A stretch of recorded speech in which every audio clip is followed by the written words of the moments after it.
Hey there, let's talk about the project where we're working with type and images. I have my project folder and I have all my images I researched, and I now need to create a Word document. So let me open up Word. I'm going to create a new document. I'm going to organize information. You guys are going to be doing a list of 40 words that relate to your initial words plus 20 images. Now, to organize this well, I might go ahead and first title this.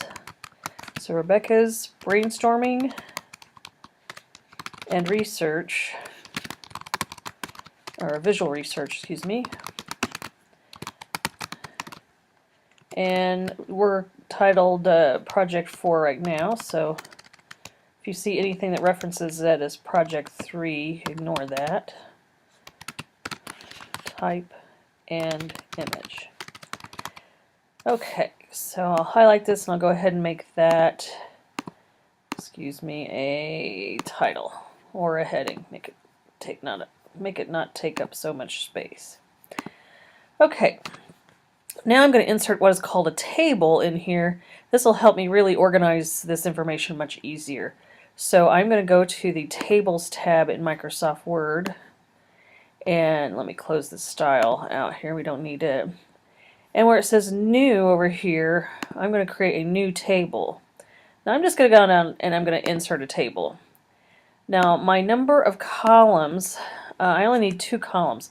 One column will be the word and the other column will be image. So the columns run up and down, and the rows run left to right. So I'm going to need 2 columns, and I have 5 words, so I'm going to do 5 rows. And the initial column width should fit basically within the margins of this document. Okay, so I just did auto. So my first word, let's say, is jump.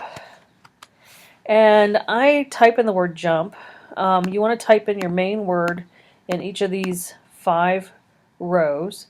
So after I input that word, then I do my brainstorming. Now I'm going to go back to the Home tab here. And for my brainstorming, I'm going to use bullet pointed option text. And so let's say I have the word cliff. I have the word hopscotch. Don't know if that's 2 words or 1, so I'll do it as 2. Horse, bridge, and so on. So this is where we're going to, this should have 40 words related to your main word. Okay, don't type that in there. I only have 1, 2, 3, 4. I have 4 words. I could come up with more, and but you would have a total of 40. Okay, so total of 40. So that's I just keep on working it. Now you want to get out thesaurus, dictionary, and other things, and just think about where you've seen the action of jumping. Again, we're trying not to be so literal, more figurative. Now over here in this other column, I'm going to position an image related to these words. Now do this in a chronological order. Now you only need 20 images. So you know, there may be some words that you have here that you really can't find good images for. And there are videos on what good images are and image resolution, so make sure you follow those. So let's say I found one for cliff. I might go ahead and type the word in cliff, just so you know what I'm working on. And I go and these are my images, but I don't need to go out here and get them. What I do is I put my cursor or hit the return key and go under cliff. And here in the Home tab in Microsoft Word, you have this thing where it says picture. Now if you can't find this little picture insert icon, we'd be inserting a picture from a file, you can always go to insert photo picture from file. Okay, so that's one way to do it if you don't see your tools bar up here. So I'm going to go to picture from file, and I'm going to find picture of a cliff. Now this image clearly is too large for this space. So if you click on one of these anchor points or nodes, you can click and drag, and it will make the image smaller. Okay, you don't want it too small, but small enough to be able to get a few in here.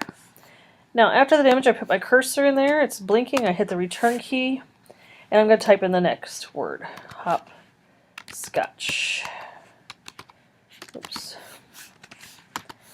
And I might even hit an extra return right before hopscotch just to separate it. Now I hit the return, so my cursor is below it, and again I insert a picture of my hopscotch. Okay. Click and drag to make it smaller. These can be fairly small as long as we can see them well. They'll import large because you researched large images. But we should be able to make those a little, don't make them so small we can't see them, or that you can't see them.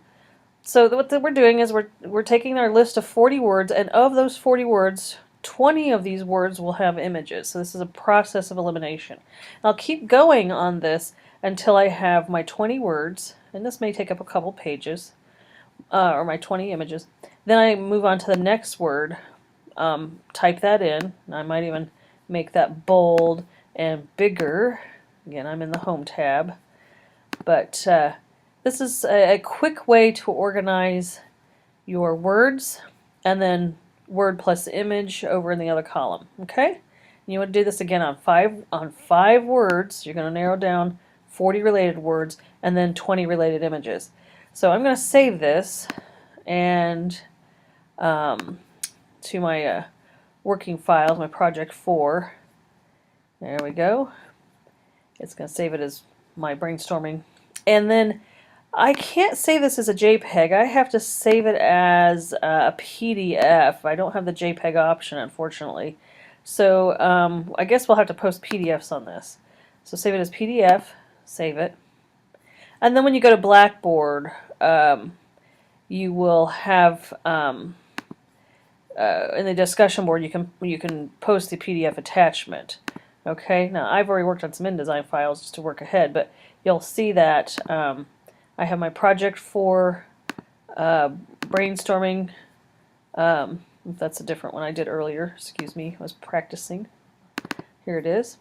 But you know, I have that, and I can post that. Now you guys will have to right-click on those in the discussion board and download them to your computer, and then you can open them to view them. So that's extra steps. That's why I don't like having to post PDFs. Sometimes you double-click on them and they'll open a new window, but they don't give you everything. Okay, so there's how you organize your information for Project 4 in a Word document and save it as a PDF.